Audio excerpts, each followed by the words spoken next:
Olá para você que acompanha a programação da TV Câmara Guarulhos, seja bem-vindo ao Ponto de Vista. E o nosso convidado de hoje é o novo bispo de Guarulhos, Dom Edmilson Amador Caetano. Quer conhecer mais sobre ele? Não saia daí porque o Ponto de Vista começa daqui a pouco.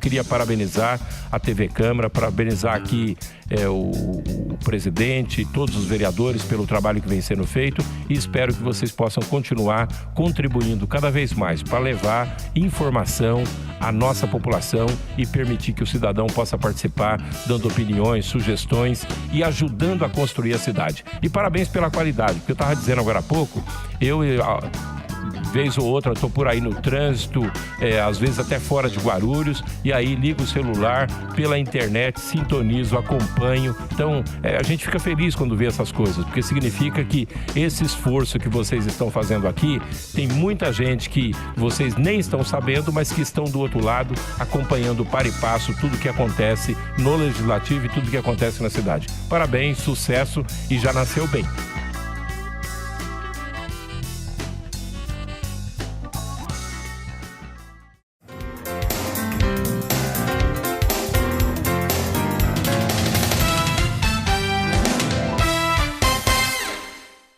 Seja muito bem-vindo ao Ponto de Vista, a Guarulhos, Dom Edmilson. Muito obrigado, Eliane, aos telespectadores do Ponto de Vista, minha saudação fraterna, que todos estejam na paz. O senhor tomou posse dia 16 de março como novo bispo de Guarulhos. Qual que é o primeiro passo do seu bispado? Bom, o primeiro passo do meu trabalho, do meu ministério episcopal aqui em Guarulhos, é tomar conta da realidade, isto é, conhecer as paróquias, conhecer as forças vivas da igreja, né? As pastorais, os movimentos, todo o envolvimento da obra de evangelização que existe na igreja de Guarulhos. E ao mesmo tempo, né, me dando conta das urgências, né, da evangelização. Acho que depois disso é que a gente vai tendo uma ideia, né, de como tem que processar o trabalho, além não só de me adaptar à cidade, que eu acho que não é a dificuldade, né? Mas de saber andar em Guarulhos, né? Nesses primeiros dias, claro, quando eu tenho que ir para um lugar, para outro, a gente pede sempre para alguém levar, né? Mesmo porque as ruas às vezes estão em reforma, então o GPS não adianta muito, não. O senhor já conversou com os padres de algumas paróquias? O senhor já teve esse tempo de visitar paróquias? Visitar a paróquia até o dia de hoje, eu só visitei uma concretamente, que foi a paróquia São José, no dia de São José. Mas com os padres, né, eu tenho tido já esses dias uma conversa, tenho atendido cada um na minha residência, né, conforme forem marcando. Eu acredito que até final de abril, mais ou menos, eu tenha conversado com todos os padres da diocese, assim, uma hora, com tranquilidade, saber de cada um e ouvi-los também um pouquinho, né? Acho que minha primeira função no momento, meu primeiro trabalho é ouvir, né? Ter paciência para ouvir, muito mais calar do que ouvir, né? Sempre mais. E qual a impressão que o senhor teve, por exemplo, aqui de Guarulhos, dos fiéis guarulhenses, né? Teve a sua posse, várias pessoas estiveram presentes, não só autoridades, mas também alguns fiéis.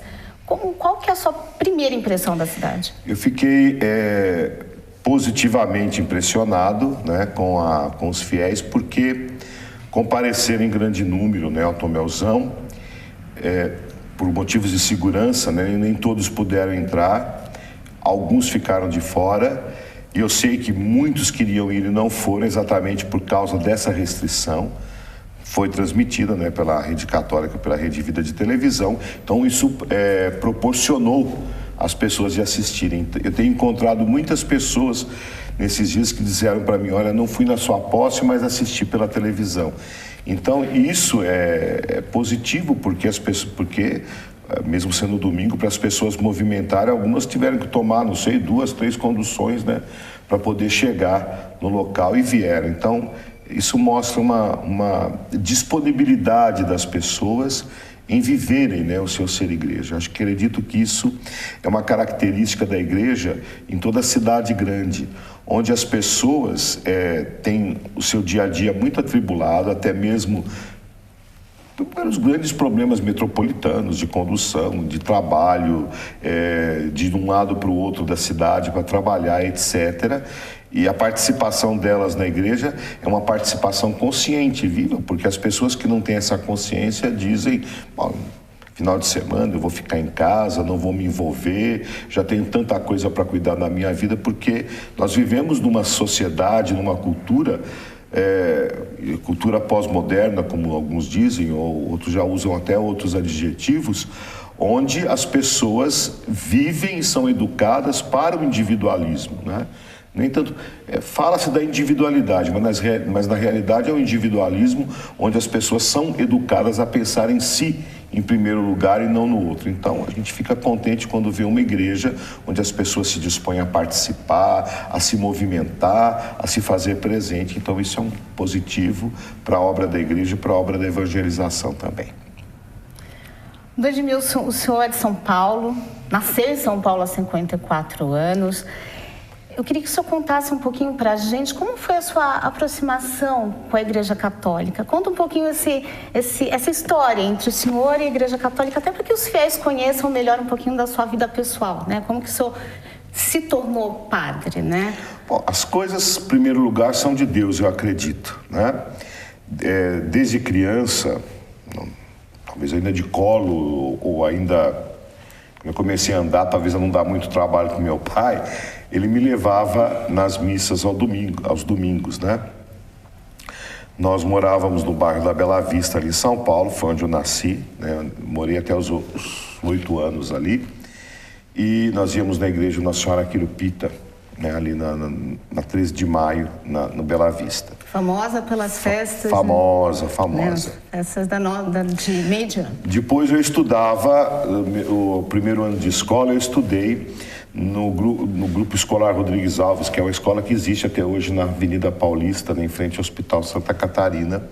Claro, a Avenida Paulista era mais estreita naquela época, tinha um jardim grande na frente da escola, e a gente ia a pé para casa, né, depois da aula, e um frade lá da Imaculada Conceição encontrou aquele grupo de meninos que estavam descendo, voltando para casa, e convidou para participar de um catecismo que tinha ali, para participar também, para ser coroinha. Eu fiquei contente com aquilo e fui, né? E aí me interessei desde os 7, 8 anos de idade de participação da igreja, né? Depois meus pais se mudaram para a Zona Norte de São Paulo, né? Na região entre Mirim e Vila Nova Cachoeirinha. Lá também, então, comecei a participar da paróquia, né? Dizer assim que eu pensava em ser padre desde criança, talvez com aquele tempo que você foi coroinha, né? Pensou, mas depois não pensei mais, até os 16, 17 anos. E o senhor pensava em quê? O senhor pensava em ter outra atividade? Como todo adolescente, né? Quando você termina o hoje chamado ensino fundamental, né? Naquela época a gente chamava de primeiro grau, a gente começava a pensar nas aptidões, né, que a gente tem. Então, se você, ao invés de fazer o ensino médio, como se diz hoje, aquele normal, se você ia fazer um curso técnico, aquelas coisas todas. E eu me lembro que na época não me decidia nada, então eu fiz aquele curso colegial, né, como se dizia na época, normal. E pensei em várias coisas na área de... Conforme você ia estudando na escola, você pensava, não, eu vou na área de biomédicas, não... vou na área da comunicação, de jornalismo, e assim foi, né? Depois história, mas depois foi aparecendo esse questionamento vocacional com 16, 17 anos, e aí eu fui acompanhado um pouquinho pelos padres da minha paróquia, na Vila Nova Cachoeirinha, que são da Ordem Cisterciense. Me interessei pela vida deles, né? Quando eu terminei o ensino médio, eu já fui para o mosteiro, né? Entrar no ano do noviciado, e aí segui a minha vida, né, desde os 18 anos na vida religiosa. Depois, claro, todo o processo formativo, fui padre. Depois, nos últimos 11 anos, antes de me tornar bispo, fui superior do meu mosteiro, né, depois nomeado bispo de Barretos. Então o senhor praticamente cresceu dentro da Igreja Católica? Cresci. Eu não sou, como é que fala, uma vocação que nasceu de alguém que viveu muito tempo fora da igreja, depois aproximou-se da igreja, etc. Minha história é essa, né? Tem muitas pessoas não, que viveram afastadas, ingressaram na comunidade eclesial e depois descobriram a vocação e assim foi adiante, né? Então, o meu processo, vamos dizer, foi tranquilo, sereno nesse sentido. Ou seja, não deu para ter muitas dúvidas no meio do caminho, né? O senhor falou que o senhor tinha dúvidas com as áreas que o senhor poderia seguir. Não, dúvida, acho que o momento que a gente sente o chamado vocacional até o nosso, como é que fala, dizer sim, etc., claro, é toda uma questão de amadurecimento, como qualquer coisa pela qual nós optamos na vida, né? Você vai amadurecendo, aparecem as dúvidas, aparecem as crises, né, que são necessárias em todos os campos, a crise vocacional, a crise afetiva, a crise, psicológica, a crise filosófica, todas as crises aparecem que servem para o amadurecimento, né? Mas, claro, depois nessa caminhada chega um determinado momento em que você não tem dúvida, né? Tem a batalha do dia a dia, mas não tem dúvida da opção que se fez. Até para esclarecer, né, as pessoas que estão assistindo, os nossos telespectadores, os fiéis, porque todo mundo sempre está muito mais próximo do padre ali da sua paróquia, né? E a imagem do bispo, né, o bispo vai até as paróquias, mas às vezes ela fica um pouco distante das pessoas, né? Qual que é a atividade primordial de um bispo? Bom, a atividade primordial de um bispo é pastorear, ser pastor de toda uma diocese, de toda uma igreja particular, como é o caso de Guarulhos. Então, quando você fala de toda, né, não é que o bispo está distante do povo, é que o bispo não está presente constantemente com aquele grupo de pessoas, porque nem é possível fisicamente, né? Porque às vezes um final de semana você está nesse encontro aqui com esse grupo de pessoas, no outro final e você com outro, e depois você volta a encontrar novamente as pessoas, só dá ali 2, 3 meses, você vai numa paróquia que tem um acontecimento especial, que o bispo está presente, né, para confirmar os irmãos na fé, de repente você volta só no ano que vem. Então são coisas assim que fazem com que o bispo não esteja sempre presente com aquele grupo de pessoas, mas o bispo tem que estar presente, né, no meio do povo. Claro, como a missão dele é muito mais de pastorear a partir de cima, no sentido de, aliás, até a própria palavra episcopo, né, é aquele que olha de cima, né, vai coordenando de cima, então você geralmente está muito mais com as lideranças, né, para que depois as coisas cheguem, né, até a base, até as pessoas. Mas o bispo tem que estar com o povo, sim, né? E é mais difícil. O padre, evidentemente, numa paróquia, ele conhece o nome das pessoas, o nome das famílias. O bispo vai ser difícil, né, saber disso em cada paróquia. Imagino vocês numa cidade como Guarulhos, com 1.300.000 habitantes. Antes de vir para cá, o senhor era bispo em Barretos, mas atuou bastante no interior, né? Eu tenho aqui São Roque, São José do Rio Pardo, São João da Boa Vista. Como que é lidar com essa diferença, né? Em ser bispo no interior e aqui em Guarulhos, a gente está muito próximo da capital, né? A gente é uma região metropolitana. O senhor está sentindo já alguma diferença? A gente sente, porque na minha história é assim. Eu fui para o mosteiro na cidade de São José do Rio Pardo, né, onde tem a paróquia São Roque. Ali tinha o convento, a nossa paróquia. E essa cidade está dentro da diocese de São João da Boa Vista, que pertence a toda a província eclesiástica de Ribeirão Preto, né, que abrange praticamente o norte do estado de São Paulo, onde tem uma realidade, eu não vou dizer homogênea, né, mas praticamente unificada, né, daquilo do interior.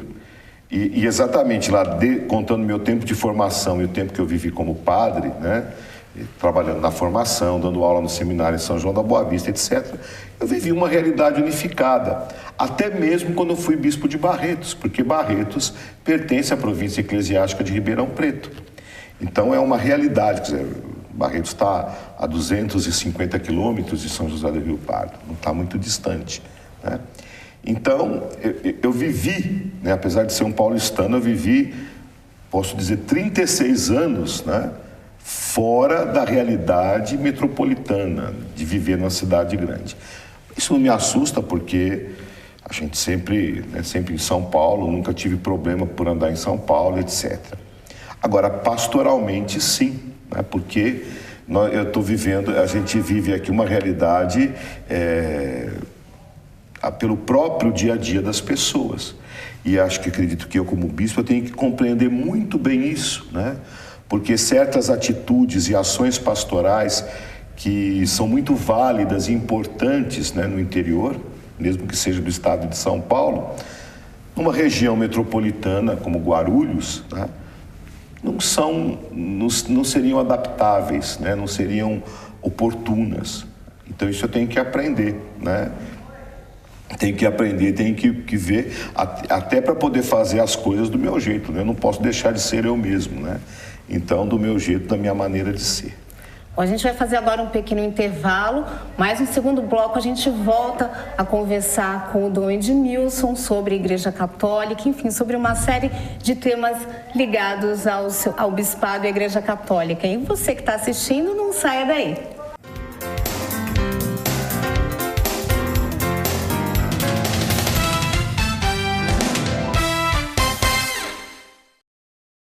Para você que acompanha a programação da TV Câmara Guarulhos, eu tenho um convite. Toda sexta, às 15 para as 2 da tarde, tem Câmara em Pauta, uma mesa redonda com convidados especiais que discute temas importantes para você, morador da cidade de Guarulhos. Câmara em Pauta, toda sexta, 15 para as 2 da tarde, aqui na TV Câmara, o canal da cidadania.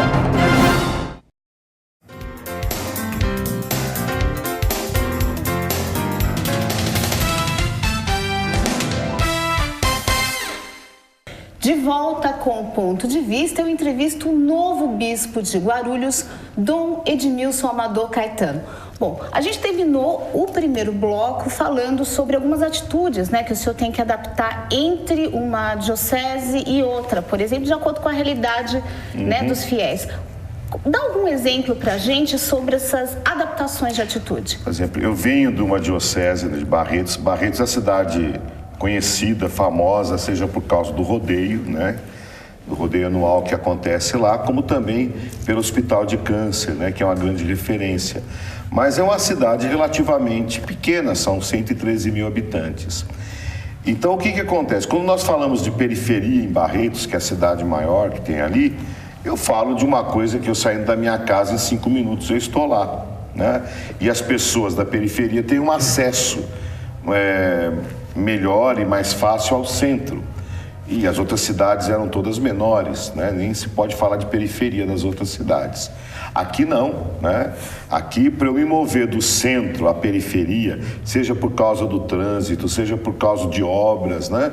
Como eu tive a oportunidade de outro dia ali no seminário, que fica em Lavras, que tem que passar por aquele trevo ali da Dutra, do Bom Sucesso, etc. Eu fiquei parado 15, 20 minutos lá para poder sair da rodovia e entrar no trevo. Essa realidade é uma coisa que tem que ser levada em conta, né? E eu acredito que até do ponto de vista não só econômico, social, mas até mesmo cultural, a periferia de Guarulhos seja diferente da realidade do centro da cidade. A pastoral, por exemplo, que se faz numa paróquia como da Catedral, onde acredito que tenham poucos habitantes, porque o centro ali é tudo comércio, é diferente do que você faz em umas comunidades ali, Bom Sucesso, Lavras e Pimentas, né? Que eu assim, conheço pouco, não tive lá ainda, mas que são casas, são lugares até que me parece que foram de invasão urbana, que estão sendo regularizados, então muita infraestrutura não foi criada, etc. É toda uma outra questão, né? Eu não sei como, não tenho informações de como anda a questão do abastecimento de água, do saneamento básico, da educação, da saúde. Tudo isso influencia quando a gente tem que pensar em questão pastoral, né, de estar com as pessoas, até mesmo a maneira de se trabalhar nesses lugares populosos, né, e que a igreja talvez tenha um lugar como referência para não sei quantos milhares de pessoas, né? Então tem que se trabalhar a questão de pequenas comunidades, e tem que trabalhar a liderança do laicato católico, e tem que formá-los, e assim vai, né? Aqui, por exemplo, no centro de Guarulhos, nós temos paróquias muito próximas. Você pega, sei lá, não sei, 2, 3 quarteirões é uma paróquia, dali já começa a outra, né? Porque a concentração populacional é grande, e também aqui está tudo verticalizado, né? Então esses dias eu conversei com um padre que de um momento para o outro, na paróquia dele, eu não me lembro agora o nome do bairro, surgiram 15 torres num condomínio, né? Cada torre com 60 apartamentos. Então e todo mundo mudou para lá de uma vez, né? Porque compraram, claro, o imóvel, ficou pronto, inauguraram. Então, como trabalhar isso na questão urbana? Na periferia da cidade, né? Tem outras coisas. Então, são coisas assim que a gente tem que estudar, aprender e ver. Porque, na realidade, a igreja no Brasil, nós bispos, padres, vivemos toda uma formação pastoral ligada ainda em termos rurais, né? O que eu quero dizer com isso? Todas as cidades, inclusive Guarulhos, São Paulo, né? Tudo surgiu ao redor da igreja, né? Aqui Guarulhos foi assim, São Paulo foi assim, né? E tudo foi surgindo ali, tudo estava em torno daquilo. Então era uma pastoral de acolhida, se as pessoas vinham, né? Com o crescimento da cidade, com a realidade urbana, né? Essa realidade rural foi, de certa maneira, ultrapassada. E talvez nós não nos demos conta suficientemente. Claro que nos demos conta, né? Mas as ações não foram suficientes para essa mudança de realidade social, inclusive de realidade eclesial. Então é um desafio para nós hoje, para a igreja, não só em Guarulhos ou em São Paulo, mas em todo o Brasil, que há anos já estamos enfrentando o êxodo rural, né, por uma porção de coisa. Mesmo lá de onde eu venho, em Barretos, da Diocese de Barretos, isso por causa da grande plantação, né, da monocultura da cana-de-açúcar no norte do estado, aconteceu o êxodo rural, porque não há necessidade do trabalhador na lavoura de cana-de-açúcar morar na zona rural, como se ele tivesse, né, como fosse plantação de milho, de café, de soja, ou seja, qualquer outra cultura. Então eles vão para a cidade. Então vai acontecer uma realidade urbana maior. A mesma coisa aqui. Então nós temos que ter toda uma mentalidade nova de ser igreja no ambiente urbano, né? Aquilo que nós chamamos hoje o grande desafio da pastoral urbana. Falando de desafios, né? O IBGE ele mostra que a Igreja Católica ela perdeu muitos fiéis de 70 para cá, ou seja, em 70, 92% da população era católica. Em 2010, nesse último censo, baixou para 65%. Em Guarulhos, metade da população, 50% da população, né, se autodeclara católica. Por que houve esse decréscimo no número de fiéis, né? Essa redução no número de fiéis? Tem uma explicação para esse decréscimo que foi grande, né? Mais de 30% em 40 anos. Do ponto de vista interno da igreja, assim, acho que a análise é muito mais profunda da que a gente falar em duas, três palavras, né?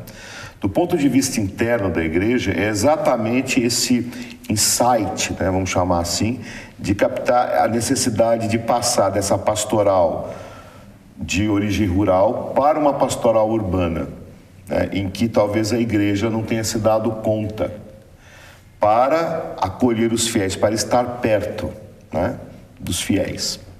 Isso é um dado.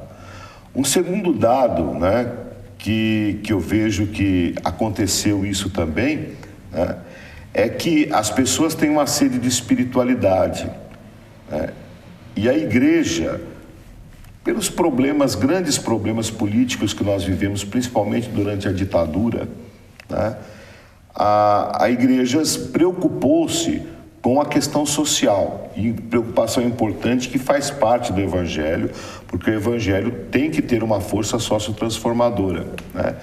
Mas, não sei se esqueceu, ou se não foi possível, aquele saciar, aquela sede de espiritualidade das pessoas, né, ficou um pouco a desejar. E talvez a migração, principalmente para as comunidades evangélicas, né, onde isso era colocado de maneira até exacerbada, né, e fez com que as pessoas lá se encontrassem melhor. Evidentemente, se você pega uma comunidade evangélica, ela é menor, né? Então as pessoas se conhecem naquela igreja, naquela comunidade, o pastor conhece a todos. que é difícil, né? É difícil para o bispo, como eu já disse, é difícil para o padre também conhecer a todos da sua paróquia e poder dar atenção a todos. Então, essas comunidades se multiplicam, né? Então, acredito que isso tenha sido uma questão. Agora, outra questão é a questão cultural, né?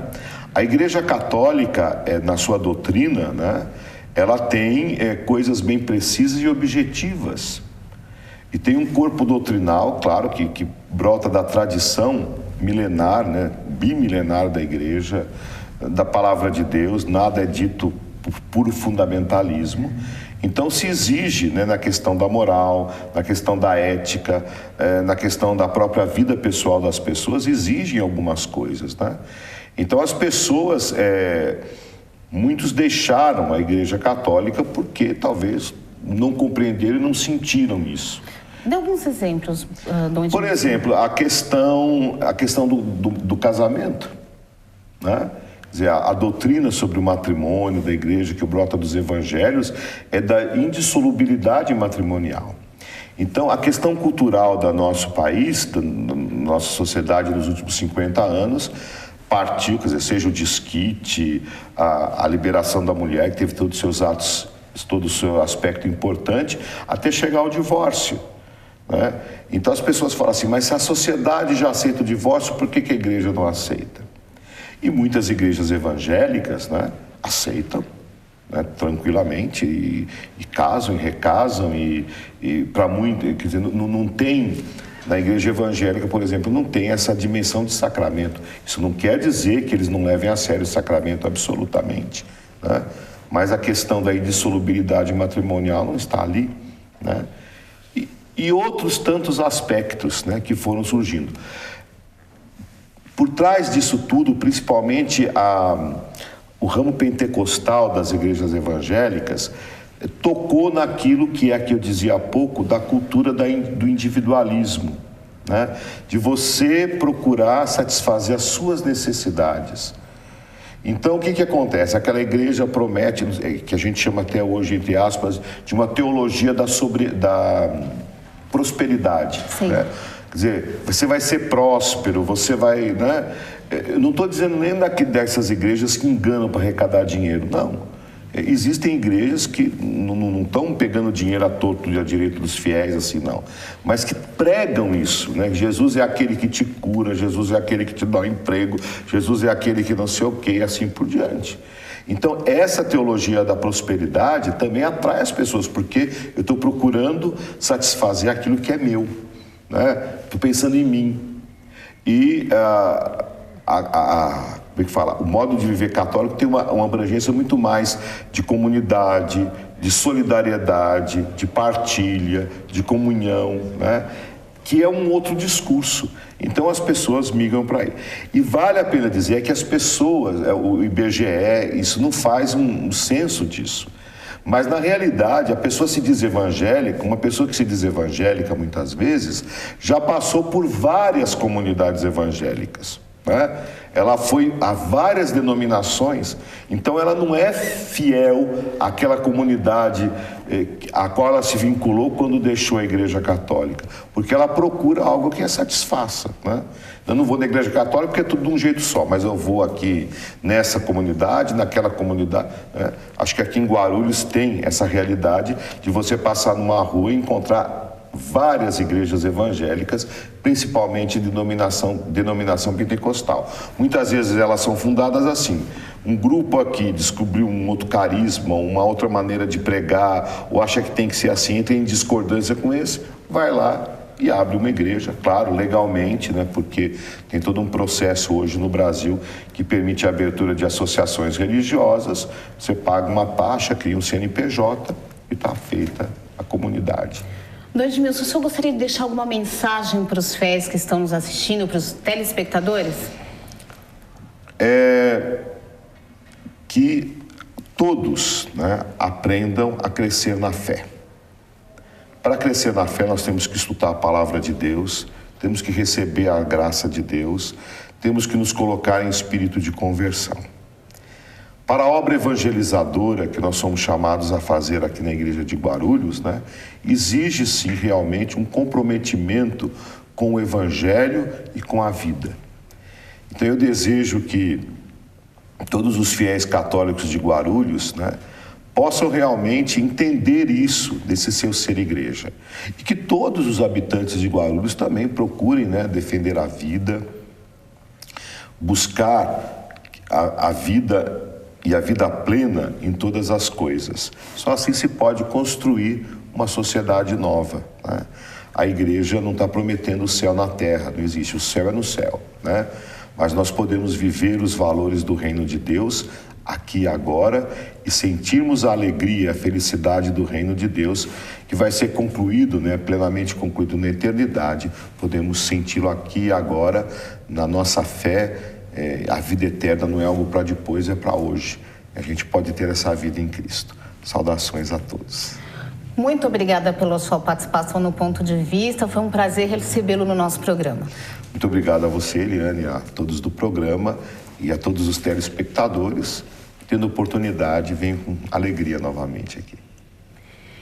Eu conversei nessa edição com o novo bispo de Guarulhos, Dom Edmilson Amador Caetano. Muito obrigada pela sua audiência e não se esqueça, a gente se encontra na próxima quarta-feira, às 2:15 da tarde, em mais uma edição inédita do Ponto de Vista aqui, na TV Câmara Guarulhos, o canal da cidadania.